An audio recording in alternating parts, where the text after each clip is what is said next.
Muchas gracias, Álvaro. Gracias por tu presentación, por tu ponencia y por la pedagogía que siempre incluyes en las mismas. Y ahora os dejo libremente a Jon y a Yolanda para que le apretéis un poco. A Álvaro, empieza Yolanda cuando quieras. Como periodista lo que me pide es preguntarle a Álvaro, ¿no? Pero bueno, me permito una pequeña reflexión, ¿no? Yo llevo muchos años escribiendo de economía, llevo más de 25 años en ABC. Y yo creo que no hay ninguna duda de que sí que ha habido una buena gestión económica, ¿no? Yo creo que en el año 2012, yo era entonces jefa de economía y cada mañana cuando entraba a la reunión que tenemos con los compañeros, ¿no?, de las distintas secciones y con el director, me preguntaban, bueno, ¿y la sección de sucesos qué hay hoy?, ¿no? Porque era un drama, ¿no? O sea, cada mañana te llegaba un informe de un banco de inversión internacional diciendo que váyanse ustedes de España. Cada mañana pues la prima de riesgo se disparaba. Estábamos hablando hace un momento con Álvaro de los veranos o tranquilo o complicado que nos espera. Yo recuerdo el del año 2011 y el del año 2012, que fueron pues un drama cada día, ¿no? O sea, yo creo que es verdad que la situación ha cambiado, ¿no? Lo que pasa es que tú ahora comentabas, ¿no? Álvaro Nadal comentaba que bueno, al final las reformas suponen quitar chollos, ¿no? Y que ahí hace falta gestión política, ¿no? Yo no tengo tan claro si el gobierno, vuestro gobierno, ¿no?, el gobierno de Mariano Rajoy, no se ha centrado demasiado en esa gestión económica, en esas ganancias de competitividad, que al final, para ganar competitividad, y Álvaro Nadal lo decía, pues ha sido necesario pedirle a los trabajadores, yo creo, pues muchos sacrificios. No sé si tenéis esa percepción, ¿no? Si os habéis centrado demasiado en esa gestión económica, que por supuesto España necesitaba, pero hay que explicárselo a los españoles, porque el problema que nos encontramos ahora es que 4 años después, si tú sales a la calle, y por mucho que a lo mejor los que estamos todo el día escribiendo de economía digamos, oye, que es verdad que se está creando más empleo, oye, que es verdad que ya los informes internacionales que nos llevan a España hablan bien de nuestro país, oye, que es verdad que desde fuera todos los organismos internacionales te dicen que la reforma del mercado laboral ha sido positiva, que está dando sus frutos, pero al final los ciudadanos lo que sentimos es que nuestros bolsillos, incluso después de que ahora ya se esté creando empleo, incluso después de esta última reforma de impuestos, pues probablemente ganamos menos que hace 4 años y pagamos todavía más impuestos que hace 4 años.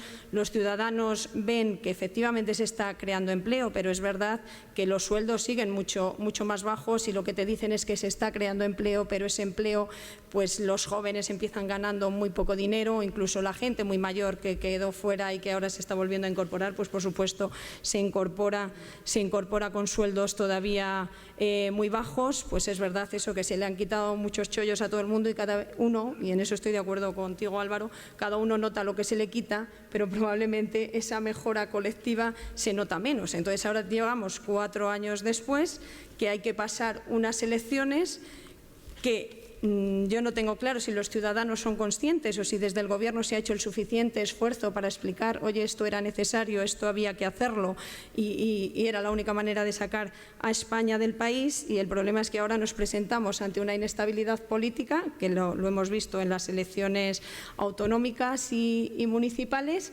¿Está preparada España? Me pregunto. Digo, bueno, tú dices, se han hecho las cosas, estamos ganando competitividad, pero si no convencemos a los ciudadanos de que este es el camino, de que hay que hacer esto, nos podemos encontrar, no sé si en una situación como Grecia o qué puede pasar. Y ya que tenemos a Grecia en el camino, estos días os estamos oyendo, ¿no?, al Gobierno decir que España, bueno, está preparada, ¿no?, que aunque Grecia no sé si saldrá o no del euro, que aunque Grecia opte por ese no al acuerdo y se cree mucha inestabilidad, España está preparada para eso. Entonces, bueno, mi pregunta, aparte de la reflexión, es, bueno, no sé, si consideras que efectivamente, tú hablabas de gestión política, si el Gobierno no ha hecho la suficiente gestión política para explicar esos cambios económicos y esos sacrificios que se nos han exigido a todos los ciudadanos.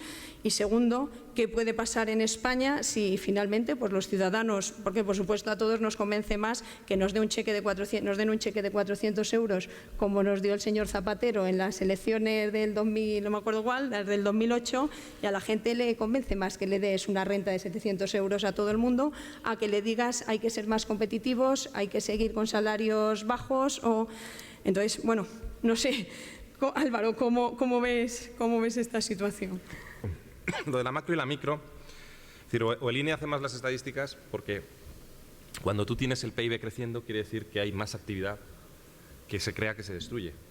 Y cuando tienes el consumo creciendo quiere decir que hay más compras o familias que aumentan sus compras que las disminuyen. Por lo cual, en el agregado, sí que el conjunto de la economía va yendo mejor y tienes más ventas de automóviles, tienes más firmas de hipotecas, tienes más incrementos de ventas minoristas, lo estás viendo, incluso capacidad de ahorro. Otra cuestión es que no todo el mundo le va igual de bien en una economía y no es lo mismo unos sectores que otros. Tampoco, lo que hemos hecho es algo muy novedoso para la cultura económica española. Porque decía, antes siempre mejoramos nuestra competitividad devaluando. Sin embargo, cuando nosotros devaluábamos en los países del norte de Europa, por ejemplo Alemania, ellos revaluaban. Entonces, este tipo de ajustes de competitividad, de que hay que ser más productivo, de que tenemos que moderar los salarios, de que tenemos que ajustar los márgenes empresariales, eso es segunda naturaleza en los países del norte de Europa. Y esa cultura social todavía no la tenemos en España. No la tenemos. Y basta ver, ellos en cuanto empiezan a perder algo de competitividad, hacen unas concertaciones sociales increíbles, a nivel sectorial y a nivel general. Y eso lo tienen muy aprendido y compartimos moneda con ellos. Si ellos saben jugar mejor al juego, nos van a ganar. Si nosotros jugamos mejor al juego, como estamos haciendo ahora, que tenemos una inflación por debajo de la suya, mejorando nuestros costes, mejorando nuestra competitividad, entonces pues ganaremos espacio y podremos ser capaces de tener empleo. Y el terreno de juego es igual para ambos. Lo que pasa es que ellos sí que llevan décadas haciendo esto. Que es un proceso de aprendizaje y todo proceso de aprendizaje social tiene una dificultad de explicación política y de adaptación política. Lo que estamos haciendo tiene muchas ventajas sobre devaluar. Lo que he contado antes de los tipos de interés, pero también cada vez que una empresa española mejora sus costes respecto a sus competidores europeos, eso ya es para siempre. Cada vez que han mejorado el sistema de producción, encuentras muchas empresas que han mejorado pensando cómo van a hacer, cómo abaratar sus costes, simplemente poniéndose a pensar cómo ser más productivos, todo eso va directamente a nuestra competitividad ya para siempre. Ahora, tiene dos problemas respecto a la tradicional devaluación. El primero, es más lento. Cuando tú devaluabas un 20 o un 25% la moneda, el shock era inmediato y visible y muy grande. Ahora lo tienes que ir ganando año a año, por lo cual es más exigente desde el punto de vista de la paciencia del público. Y el segundo problema es que cada uno ve dónde está su ajuste. Por ejemplo, la media de crecimiento salarial de los últimos años en España es más 0,1%. Pero hay mucha gente que te dice, están bajando los salarios. Es que probablemente en tu sector sí, pero en otros no. Sí, pero cuidado, pero los medios de comunicación no son el conjunto de la economía. Y a veces tengo la sensación de que los medios de comunicación hablan más de la crisis de los medios de comunicación que del conjunto de la economía, ¿no? Porque si te vas a las estadísticas, lo que hay es un estancamiento salarial, porque hay sectores que sí han podido permitirse, porque ya eran abiertos y competitivos de antes, y mejorando su productividad han sido capaces de, incluso en la crisis, de mejorar su ámbito salarial. Ahora, son sectores productores, exportadores, que desde el primer momento han podido sustituir las ventas en el interior por ventas en el exterior y han aguantado bien y han sido los primeros en salir en la crisis. Los sectores maduros y fuertes de nuestra economía, sin duda ninguna, han sido los primeros en salir de la crisis.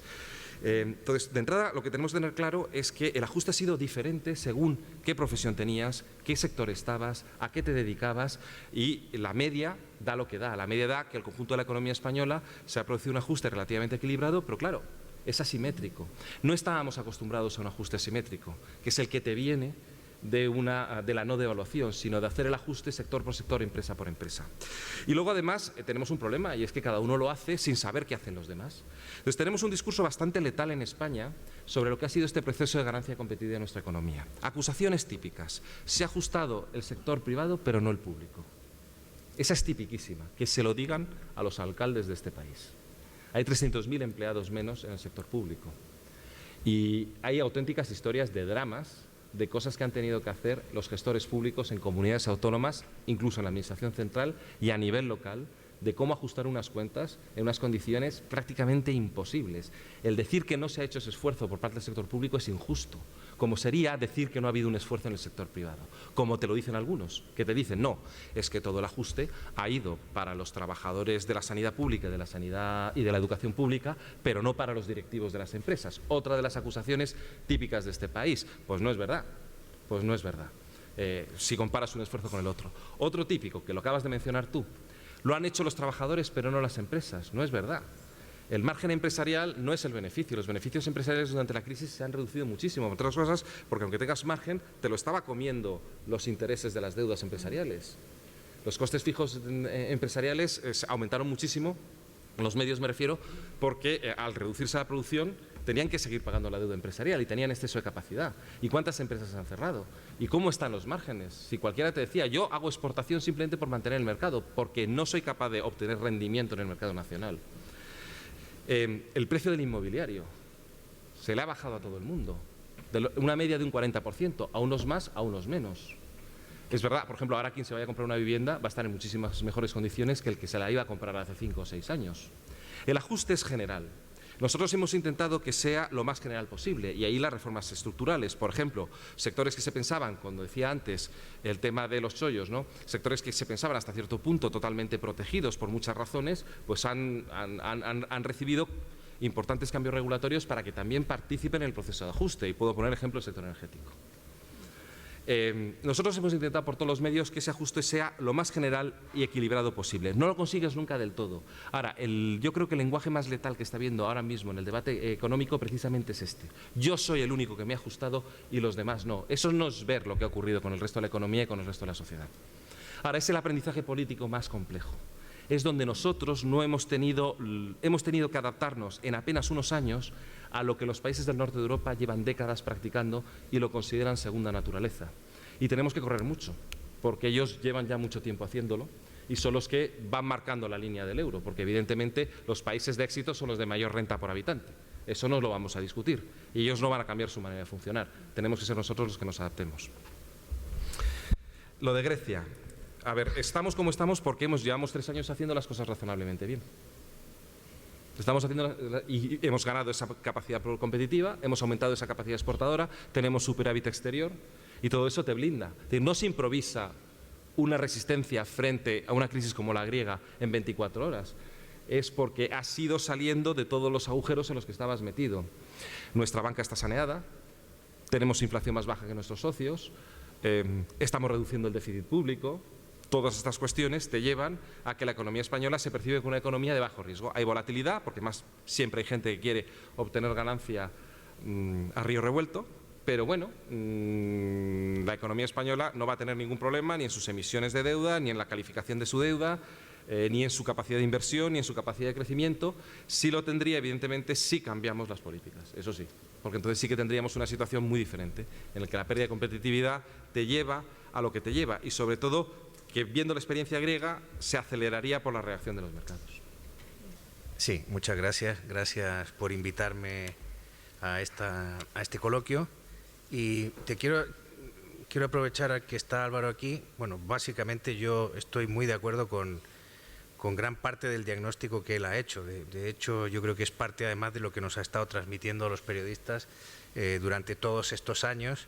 Y bueno, yo estoy muy en sintonía con sus ideas, aunque hay cuestiones en las que discrepo y en las que muchas veces siento que él toma esa determinada postura pues porque ocupa una responsabilidad de gobierno y de alguna manera uno tiene hasta una cierta obligación de ver las cosas de esa manera. Te quiero hacer 3 preguntas, casi 4, pero como no sería un buen español, y yo, aunque soy medio español solo, pero he aprendido rápido, estaría muy mal que no las comentara y que no diera mi opinión. Entonces, te voy a hacer 4 preguntas, pero las voy a estructurar. Tú has dicho por qué hoy en España hablamos de reparto y no de creación de riqueza. Yo creo que la respuesta está en que porque no todos trabajamos en España. Solo trabaja el 38% de la población, la tasa de ocupación ha caído del 46% al 38%, y a mí me parece que, citando el informe del Consejo Empresarial para la Competitividad, hay en torno a 2 millones de personas, 2,1 millones calculan ellos, de personas trabajando en lo que se dice popularmente en negro, o sea, en una situación de fraude laboral. Aquí hay un problema claro de incumplimiento de reglas. Ya no es solo que exista fraude fiscal, que lo hay, aunque yo creo que las cuantías están magnificadas por intereses políticos, pero también hay un problema de fraude laboral. A mí me gustaría saber, que me contestaras cómo abordamos este problema de ese mercado laboral en negro, cómo afloramos esa economía sumergida, que me parece un reto para el país. En segundo lugar, has comentado las reformas. Yo creo que efectivamente es esencial para un país hacer reformas. Esto no es una cuestión que un gobierno pueda tomarlo como facultativo. Hacer reformas es como hacer ejercicio. Hay que hacerlo todos los días y de manera regular. Ya no se puede, en el mundo moderno los países no pueden dejar de reformar, no se pueden estar quietos porque si no viene otro y te atropella, ¿no? Yo creo que el gobierno hizo 3 reformas muy profundas de calado. Es verdad que tuvo que poner toda la carne en el asador desde el principio porque la situación en el 2002 era crítica. La reforma del saneamiento financiero, la reforma laboral y la consolidación fiscal. Ahora, siempre me dicen que por qué yo critico que pese a haberse hecho estas reformas, este gobierno dejó escapar una oportunidad de modernizar el país. Bueno, porque a mí me parece que estas 3 reformas han quedado como un ejemplo solitario de la voluntad que tenía el gobierno al principio y que yo creo que era una voluntad acicateada por los rejones que nos clavaban los mercados, ¿no? A partir de 2013 se nota una fatiga reformista y la intensidad de las reformas decae y sobre todo lo que decae es la profundidad de las reformas. Y luego ocurre un tercer fenómeno y es que ahora último asistimos a un proceso desde el 2014 claramente de contrarreforma. Abdicar de sacar adelante la ley de servicios profesionales me parece un gravísimo error. Tú hablabas de quitar chollos, pues esa ley precisamente actuaba directamente contra un núcleo de los profesionales que tienen determinadas gabelas y alcabalas establecidas en las leyes y no hemos tenido el valor. No lo tuvo Zapatero, esta ley es fruto de la transposición de la Directiva de Servicios, no lo tuvo Zapatero, con Miguel Sebastián intentaron hacer una ley de economía sostenible en la que emboscaban estos cambios, nosotros tampoco hemos podido, aunque Guindos ha tenido la ley preparada. La reforma fiscal está muy lejos de parecerse siquiera a lo que decía el informe Lagares. La reforma energética, ayer tuvimos aquí al ministro Soria, es una reforma de luces cortas que más bien parece un parche presupuestario más que una reforma energética que discuta el mix en el futuro. No te voy a decir nada del Ministerio de Justicia, que ha anulado todas las reformas que estaban introducidas por parte del ministro Gallardón y la ha sustituido por otras reformas que ya vemos los resultados que están dando con una serie de errores de primero de derecho, ¿no? La ley de orgánica de calidad educativa que ha sido desafiada por comunidades autónomas como Cataluña, el País Vasco, pero incluso Andalucía. La ley de unidad de mercado que también sacó adelante economía y que, por ejemplo, Andalucía no aplica. Y bueno, podríamos hablar también de la ley de estabilidad presupuestaria y de cómo la hemos soslayado ofreciendo salidas a las comunidades autónomas en vez de ofrecerles planes económicos y financieros, ¿no? Ahí la cuestión es que la gran reforma que realmente, aunque tú digas que hay 300.000 empleados públicos que han ido a la calle, en 2015 el ritmo de creación de empleo público ha cuadruplicado el ritmo del 2014. Los ayuntamientos y las comunidades han dado un festín al comenzar el año creando empleo público y la pregunta ahí es, la gran reforma ausente de todas estas reformas es la reforma de la Administración y del Estado. Hemos pasado en democracia de tener 3 niveles administrativos a tener 5 niveles de administración que soporta el contribuyente. Y entonces la pregunta es, ¿para cuándo una reforma auténtica del Estado, ¿no? Tanto en extensión como en profundidad? Y esto me lleva a una nueva cuestión, que es el proceso de consolidación fiscal. Yo sé que esto al Gobierno le enorgullece mucho, cómo hemos amarrado el déficit, ¿no? Yo creo que después de todos estos sacrificios, que el déficit siga estando en el 5,8%, me parece realmente un fracaso. Creo que hemos sufrido mucho para llegar a esta cantidad, sobre todo si consideramos que la deuda pública ha crecido 30 puntos del PIB. Con lo cual yo tengo las mismas dudas que tiene la Unión Europea cuando dice que cree que no vamos a seguir cumpliendo con la senda de déficit. Lo ha planteado en su informe de mayo, ¿no? Entonces, ¿qué dices tú ante estas dudas sobre la consolidación fiscal? ¿Vamos a derrapar cuando se acabe el viento de cola que ahora nos está beneficiando? Y la última pregunta que te dejo tiene que ver con una cuestión que es clave para la consolidación fiscal. Yo sostengo que los privados hemos hecho muchos más esfuerzos para que esta consolidación fiscal se produzca que el Estado. He dicho que no creo que haya habido una reforma real, profunda de la Administración ni del Estado. Y sostengo esto por lo siguiente, pues porque la reforma tributaria que se ha planteado es realmente humilde, modesta, discreta.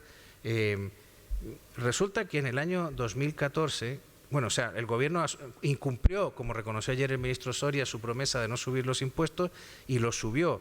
No solo los subió, es que si acaba la legislatura como estamos, los tipos impositivos van a estar por encima de lo que proponía Izquierda Unida en su programa electoral en 2011. Estamos machacando y estrujando a los españoles y a las empresas con impuestos. Y voy a dar una cifra que es muy gráfica. En el año 2014 los ingresos fiscales fueron de 175.000 millones. Perdón, la recaudación tributaria fue de 175.000 millones. Cuando tenemos mucho menos gente trabajando y muchas menos empresas en España. Esta cifra es la tercera recaudación más alta de la historia desde el año 95 que la agencia tributaria tiene series homologables. Los otros 2 años que han superado esta cantidad fueron, en el segundo lugar, 179.000 millones en 2006 y 200.000 millones en 2007. Todos sabemos lo que pasaba aquellos 2 años. Había un montón de gente comprando cosas a crédito, había un montón de IVA que luego desapareció, que se estaba pagando al contado, pese a que luego te quedabas con una hipoteca de 30 años, etcétera, ¿no? Y por último, subrayar que ya no es un problema solo de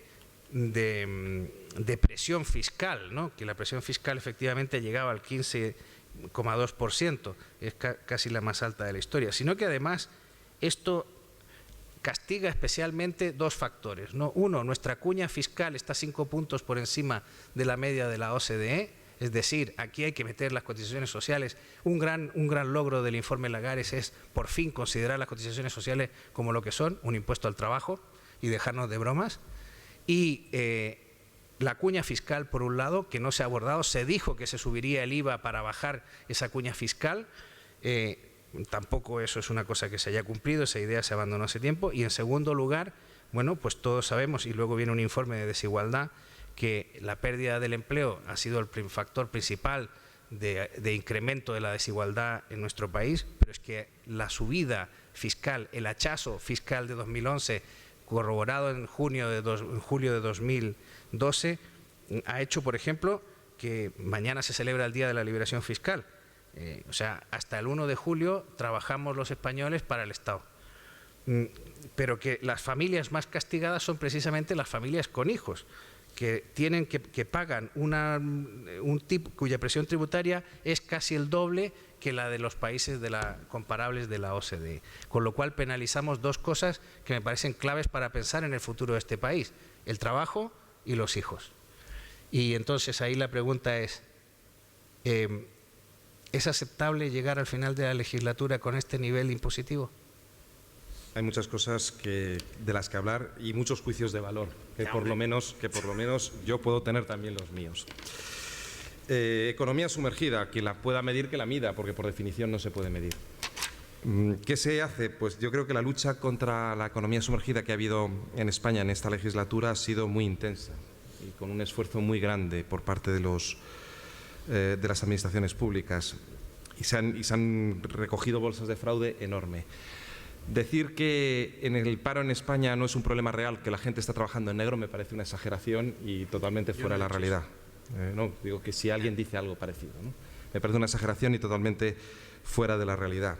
Hay un problema de desempleo real y luego hay prácticas que no son de ahora, vienen de toda la vida, que afortunadamente cada vez este país va mejorando su capacidad de control, cada vez hay más gente que entrega una factura y cada vez hay más gente que da de alta adecuadamente bien a la Seguridad Social, y eso se está viendo en los datos. No es un tema que vamos a resolver en 2 días, pero sí que hay que seguir trabajando con esto. Yo ahí no soy capaz de decir más, porque ahí están las mejoras en la lucha de bolsas de fraude y las medidas que se han tomado al respecto, que hasta ahora pues muchas veces no se hacía. Lo que no me parece muy adecuado es la propuesta que acabo de escuchar del líder de la oposición diciendo que va a descentralizar todas las políticas activas y pasivas. Cuidado, porque si uno recauda y otro gasta, ahí sí que no tienes incentivo a controlar. Ahí sí que hay que tener muchísimo cuidado, porque no puede ser que la Administración Central sea la que recaude las cotizaciones sociales y otros sean los que se los gaste, porque tiene que haber esa corresponsabilidad dentro de la decisión. Bien, lo que ha sido el conjunto de reformas. Yo no diría que las reformas han sido tibias, ni muchísimo menos. Y de hecho ahí están los resultados. Y es que estas cosas hay que medirlas al final por los resultados. ¿Tenemos una mejora sustancial de la competitividad española en términos relativos? La verdad es que sí, respecto a lo que está ocurriendo en otros países. Y luego has dado una serie de ejemplos con los que no puedo estar de acuerdo. Vamos a hablar de la Ley de Servicios Profesionales. ¿Qué es la Ley de Servicios Profesionales? Es la propuesta que le hace la Unión Europea, mis antecesores socialistas, porque no presentaron un programa nacional de reformas que contuviese una reforma laboral de verdad, una reforma energética de verdad, una reforma del sector financiero de verdad o una reforma administrativa de verdad. Y como le tengo que poner algo, me invento que el problema de España son los arquitectos y los ingenieros. ¿De verdad alguien piensa que los arquitectos y los ingenieros de este país son los que están generando costes en la economía española, altos precios, altos márgenes, y no hay quien se haga un chalet porque no encuentras a un arquitecto o un arquitecto técnico? ¿De verdad ese es el problema de la economía española? Es decir, no, dudo muy mucho que la Ley de Servicios Profesionales sea realmente. Es una pantalla que hizo el gobierno anterior para decir, como no voy a presentarte un plan de reformas en serio, porque no tengo la capacidad política de hacerlo, lo que voy a presentarte es esto para que te quedes contento. Y se ha quedado como cláusula de estilo. Pero realmente son los procuradores, los arquitectos es que más va por arquitectos que están con unas dificultades tremendas con el sector de la construcción. Álvaro, la ley la elaboró Guindos. Ya lo sé. Yo sé perfectamente lo que dice esa ley. Y es colegios profesionales, y esencialmente iba con el tema de arquitectos, pues por donde te está queriendo la Unión Europea decir, haga usted algo con los arquitectos, pero venga, si es que es tan fatal, si es que no puedes decir que no hay competencia en ese sector, si es que es tan fatal. Bien, la energética no es de luces cortas, no es de luces cortas, lo siento mucho. Es decir, otra cuestión es que es verdad que es un lobby muy poderoso y que influye mucho en el pensamiento sobre determinadas cosas, pero en España ha habido una sobreinversión espectacular en capacidad. ¿Cómo vamos a hablar de mix si tenemos ya invertida la capacidad de generación de aquí a 2025? Tenemos capacidad de generación de sobra. ¿Cómo vamos a necesitar más generación? Y estamos amortizando activos que no se están prácticamente utilizando. Un sector muy regulado y muy primado, sobre todo en la parte de renovables. Y se ha hecho una racionalización de esto. Si es que había activos que no se amortizaban. Había líneas en el sector de distribución, de esas que vemos de la época de Primo de Rivera, las casas de los pueblos de una a otra, que todavía se estaban amortizando, desde la época de Primo de Rivera. Era un mare magnum de sector y lo que se ha hecho ha sido poner orden con una estandarización de todo el sistema y racionalizar lo que cuesta, porque si no haces esto, lo que habrías tenido es lisa y llanamente una subida de un 41%. Si aceptas todo lo que hay, mirando ciego y aceptando directamente la presión del sector, lo que tienes es una subida del 41% de la electricidad. ¿Y qué mix queremos tener hacia futuro si tenemos todo ya instalado? Si tenemos una capacidad de sobra de generación en nuestro país durante muchísimo tiempo, porque se sobreinvirtió, como se sobreinvirtió en puertos, como se sobreinvirtió en regasificadoras, como se ha sobreinvertido en prácticamente todas las infraestructuras, aeropuertos, tenemos un país sobreinvertido. Y lo que tenías que era ordenar y asumir las pérdidas de esa sobreinversión. La ley de unidad de mercado, sí, esa se hizo, yo diría que es más autoría de la Oficina Económica que del Ministerio de Economía, luego es evidentemente el Ministerio de Economía que la puso en marcha y la defendió. Se está aplicando, lo que pasa que es una ley que depende de los operadores. Es decir, esta no hay que, independientemente de que tú hagas las modificaciones normativas, cualquier operador que sienta que hay una situación de discriminación o que hay unas barreras o autorizaciones que no son las que corresponden, puede irse al procedimiento conflictivo que hemos aprobado a través de la CNMC y la Audiencia Nacional. Y ahí hay 60 o 70 casos que ya se han presentado, algunos muy interesantes a los que se les ha dado solución. El crecimiento del empleo público, ya entramos en la parte de la reforma de las administraciones públicas del año 2015, tiene un nombre. Se llama Comunidad Autónoma Andaluza, antes de las elecciones. De las 30.000 personas contratadas en 2015, 28.000 han sido en Andalucía. Y ahí lo dejo. Ahí la responsabilidad es que la tiene, sí, pero han cumplido el objetivo de estabilidad presupuestaria y por ahora no hay posibilidad de aplicar. La reforma de la Administración. ¿Qué es la reforma de la Administración? Porque decir que la Administración no se ha ajustado... me voy a poner un ejemplo sangrante. Por eso digo de estas cosas que nos hemos ajustado unos sí y otros no. Pues mire, en el sector de la construcción, que es el sector donde más desempleo se ha producido en nuestro país, los salarios no han parado de crecer, mientras que la Administración están en estado congelados y cobraron la paga extra del año 2012. Yo creo que es injusto decir que los funcionarios no han hecho un ajuste y que los empleados públicos no han hecho un ajuste. Me parece durísimo decir eso, durísimo. Y la función pública lleva con su sueldo bajado desde el año 2010 y desde entonces congelado. Y hacen los grandes servicios públicos del país. Yo vuelvo al tema. Yo creo que este tipo de debates además normalmente se plantean desde personas que no conocen la administración. Igual que decir que los directivos no se han ajustado es no conocer el mundo de las empresas. Y se habla desde, yo creo que un desconocimiento de lo que está haciendo el otro para justificar mi posición reivindicativa. Y lo que tenemos que hacer como país es darnos cuenta que ha habido un esfuerzo muy fuerte. ¿Qué es una reforma de la administración? Cargarnos un nivel administrativo. Tenemos los mismos niveles administrativos que cualquier país federal. Los mismos que Alemania. Alemania tiene los municipios, luego tienen los Kreise, que son equivalentes a nuestras comarcas o nuestras provincias, luego tienen los Länder y luego tienen el gobierno federal y, por supuesto, la administración autonómica. Tenemos los mismos que en Alemania y tenemos los mismos que en Estados Unidos, que también tienen los municipios, tienen los counties, tienen los estados, sí, la Unión Europea al final. Y tenemos los mismos que en Estados Unidos, que evidentemente no está en la Unión Europea, pero sí tiene el gobierno federal, tiene los estados, tiene los counties y tiene los municipios. No es un tema de niveles administrativos. En España y en cualquier país con gran territorio se van agrupando. ¿Necesitamos menos municipios? Pues depende. ¿Qué es lo que determina que tiene que el número de municipios? ¿La población o el territorio? Porque claro, te vas a Castilla y León, que tiene municipios muy pequeños, pero esos tienen unos territorios inmensos. Y si todavía los concentras más, tendrías unas zonas muy poco gestionadas territorialmente. No es tanto el nivel administrativo, sino que cada nivel administrativo adecuadamente sus funciones. Esa es la ley de administración local que ha empezado a ponerse en marcha. Y hay muchas cosas que no se han puesto en valor. Por ejemplo, que los interventores de los ayuntamientos sean ahora totalmente independientes de los alcaldes y respondan al Ministerio de Hacienda. Eso es un nivel de control como no ha existido en la vida. La prueba está que ahí tienes el resultado territorial. Respecto a la consolidación fiscal, se dicen dos cosas. Bueno, decir que un 5,8 es un fracaso, teniendo en cuenta que perdimos 7 puntos de PIB de recaudación pública y empezamos con un déficit público del 9%. Aquí hay dos o tres ideas. La primera, tenemos la segunda o tercera presión fiscal más baja de la Unión Europea. España es un país que recauda poco. Y mirán, no será por mí. Bueno, puede ser que no por alguien en concreto, pero si miramos el conjunto de la población española, lo que tributa en relación al PIB, yo salvo Eslovaquia y algún otro país del este, a lo mejor España es el tercero por la cola. Ahora estamos viendo a Grecia, pero es que España recauda menos IVA en relación al PIB que Grecia. Tanto que estamos mirando por el otro lado. Por lo cual algún problema hay. Tiene que ver con el fraude y tiene que ver también con el diseño impositivo.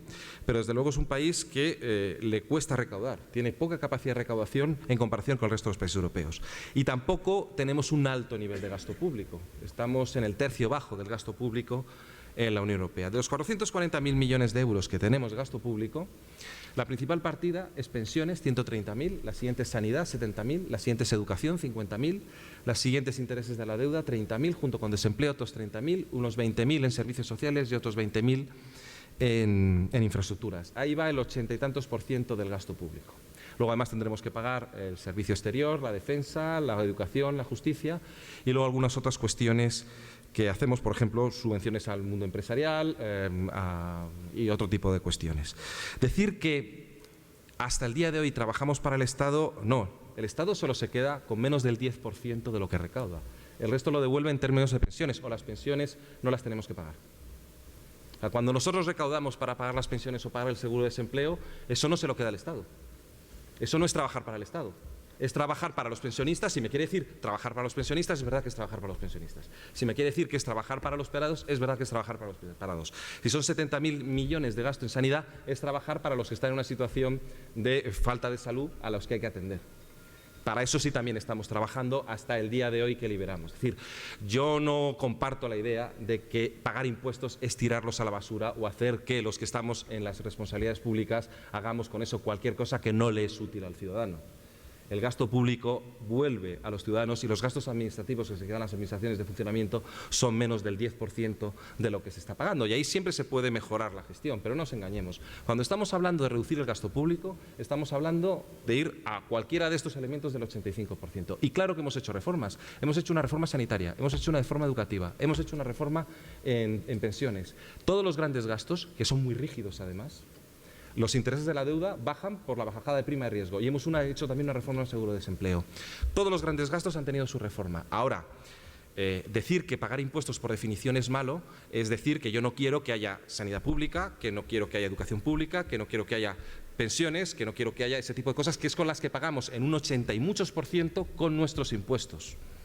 Y ahí tiene que ser un gobierno siempre muy moderado y muy cuidadoso a la hora de tomar sus decisiones, tanto de ingresos como de gastos.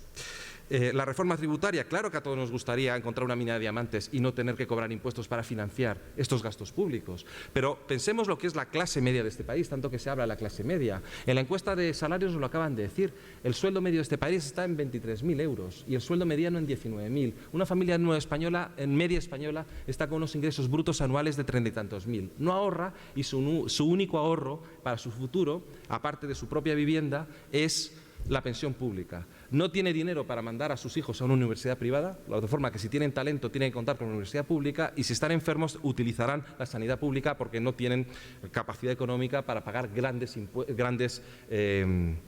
seguros privados.